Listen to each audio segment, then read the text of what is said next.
Who wants the grand tour? Anybody else? That was a hell of a thing. Galaxy Quest wasn't just a spoof. It became the tribute no one saw coming. But behind the Thermians, the truth was stranger than fiction. The story was pulled straight from Star Trek's convention chaos. Critics didn't just love it. They ranked it higher than some of sci-fi's most sacred titles. And years later, a reboot was ready to launch. But after Rickman passed, nothing felt right anymore. These are 20 weird facts about Galaxy Quest. And buried in the final transmission, a cast we almost got, before the one we now call legendary. Grab your communicator. This parody hit harder than the real thing. Number 1. Before it became a family favorite, Galaxy Quest was not for kids. The original cut was rougher, more language, more violence, more edge. Tim Allen swore. Sigourney Weaver definitely swore, including a now infamous F-bomb during the Chompers scene. You can still see it. Watch her lips. The line is clearly, well, f that. But in post-production, they dubbed it over with a choppy, Screw that! and suddenly the movie had a PG rating. DreamWorks had panicked. They saw the potential for holiday box office, but only if it skewed younger. So they trimmed, softened, and re-edited. It was chaotic, but it worked. The heart of the movie survived, and maybe even got stronger, because instead of being just another raunchy parody, Galaxy Quest became something rare, a sci-fi satire with soul.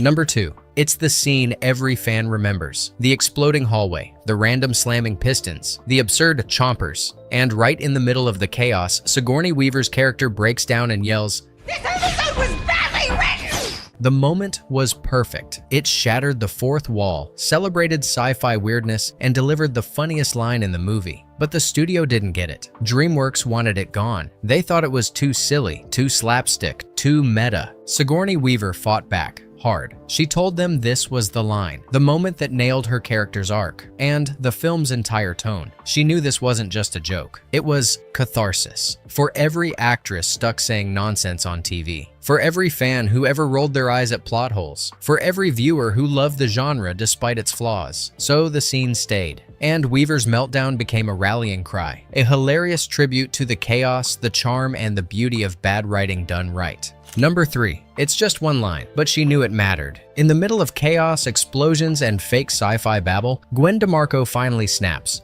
Look, I have one job on this lousy ship. It's stupid, but I'm gonna do it, okay? The writers loved it, the fans quoted it, but the studio, they tried to kill it. They thought it was too on the nose, too self-aware, maybe even too angry for a comedy. But Weaver knew better. That line was her character's soul, a woman stuck in a role written by men, mocked by fans, and flattened by history, who finally says, I'm still here. She fought for it. She won. And in the end, that one line became a rallying cry for sci-fi actresses, sidelined characters, and every fan who just wanted to be taken seriously. Number 4. He was at a crossroads. Tim Allen had 2 scripts on his desk, Galaxy Quest and Bicentennial Man. One was a sentimental Robin Williams vehicle from a major studio. The other, a weird, risky space spoof no one was sure how to sell. Most stars would have taken the Oscar bait. Allen went with the alien comedy. It wasn't because Galaxy Quest was safer. It wasn't. It was because deep down he got it. The washed-up actor, the fake hero, the desperate need to matter again. So he said yes. And here's the twist. Bicentennial Man bombed.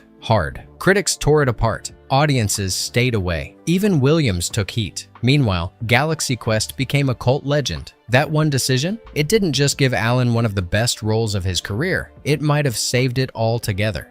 Your commander is on deck. Wow, that smog is thick today, huh?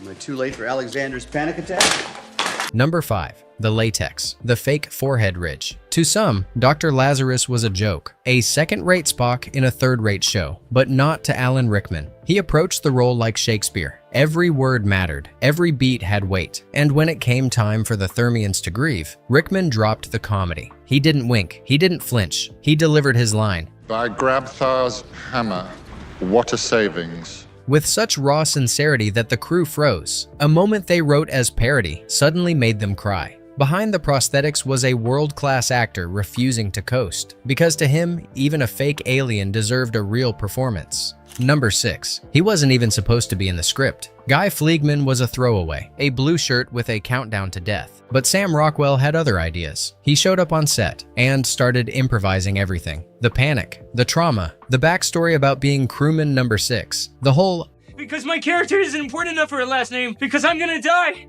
5 minutes in. Completely made up, and the cast went with it. Director Dean Parisot saw what was happening and let Rockwell run wild. What started as a minor comic relief turned into one of the most memorable arcs in the film, a scared nobody who finally got to live. Because Rockwell didn't just save the character, he rewrote him, one neurotic freakout at a time. Number 7. Everyone else was screaming, panicking, running for their lives. But Fred Kwan, he was just vibing. Tony Shalhoub made a wild suggestion early on. What if my guy doesn't think anything's wrong? No stress, no fear, just wide-eyed wonder at every alien miracle. So he played it spaced out, literally. Not drunk, not dumb, just deeply, spiritually mellow. And somehow it worked. While everyone else was cracking under pressure, Shalhoub's calm became the glue. The weirdo engineer with the girlfriend tentacle became a fan favorite. Because in a galaxy full of chaos, Fred Kwan was the one guy who'd already made peace with the madness.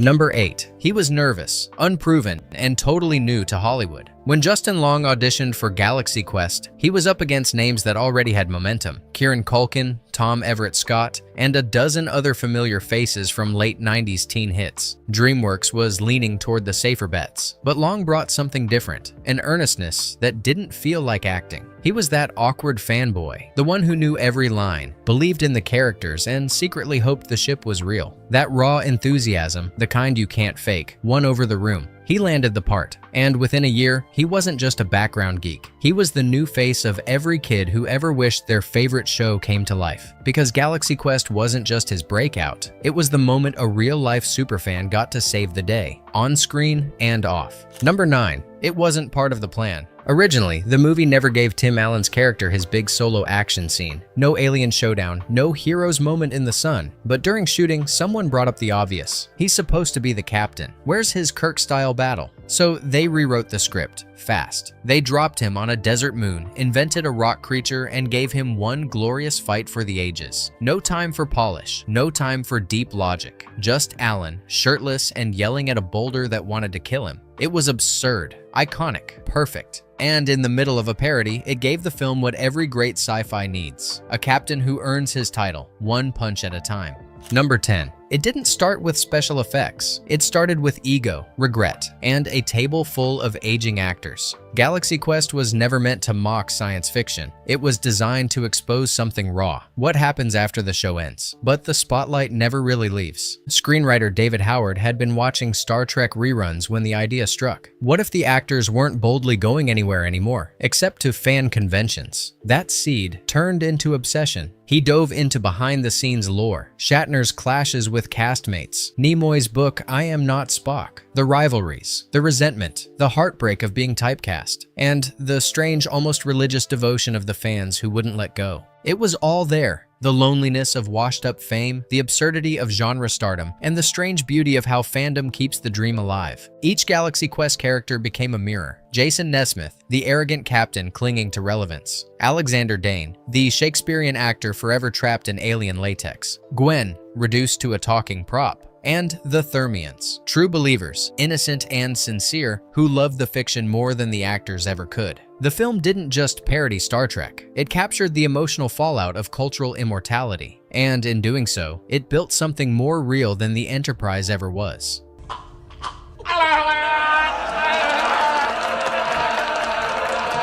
Number 11. Picture this, a packed auditorium at a real sci-fi convention. Fans in costume, energy high, the lights go down. They're expecting another space opera. What they get is Galaxy Quest. At first, no one knew what to make of it. The visuals looked legit. The sets felt like classic Trek. The cast? Familiar, respected. Then the jokes landed. One by one, the crowd erupted, laughter turning into disbelief. Because this wasn't just a spoof, it was a love letter to fandom, to television, to every nerd who ever held a plastic phaser and believed. By the end of the screening, those same fans who'd shown up for serious sci-fi were giving a comedy a standing ovation. We are Thermians from the Klaatu Nebula, and we need your help. Is this about the gig tomorrow? Just hammer out the details with my agent and make sure there's a limo at my house. Remember, mum's the word. Mum.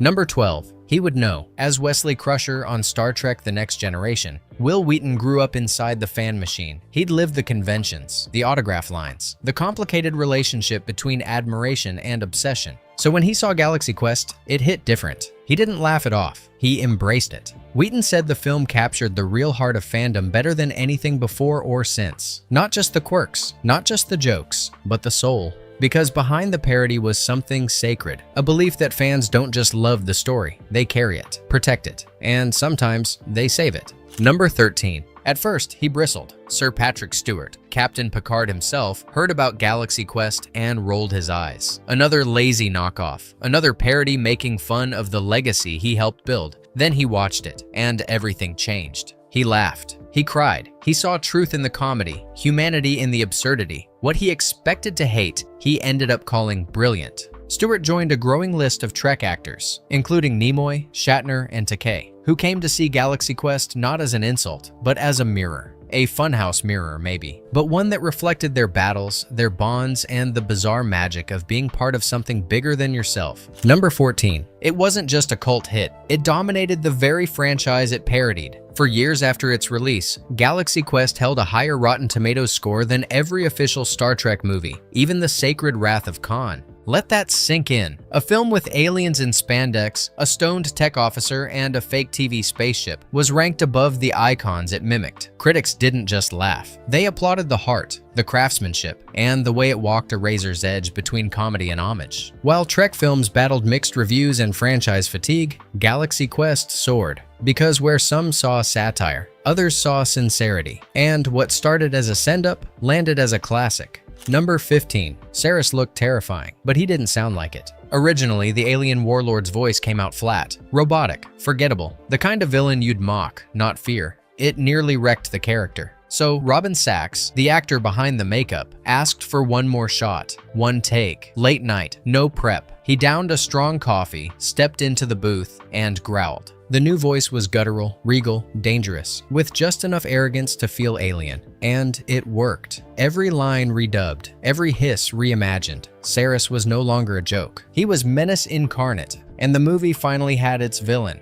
Number 16. Long after the credits rolled, Galaxy Quest pulled off one more twist. E! Aired a mockumentary titled Galaxy Quest: The Journey Continues. Presented like a real behind-the-scenes special, it treated the fictional show Galaxy Quest as if it actually existed. There were fake interviews, faux set tours, even a segment about the original cast's drama. And people bought it. Casual viewers who hadn't seen the movie tuned in and assumed it was real, a forgotten sci-fi show from the 80s being rediscovered. It was parody wrapped in parody, turned into a prank. Proof that even outside the theater, Galaxy Quest knew how to play the game and keep the illusion alive. Number 17. For most films, the credits are the end, but for Galaxy Quest, the mission kept going, in print. Years after its cult success, IDW Publishing launched an official comic book sequel, Galaxy Quest: Global Warning. It picked up right where the movie left off. Same crew, same chaos, but with new planets, bigger threats, and even more self-aware satire. Thermians returned, meta jokes flew, and the crew faced a galaxy that now knew they were actors turned heroes. It was funny, it was heartfelt, and for fans who never gave up and never surrendered, it was the sequel they always wanted. Number 18.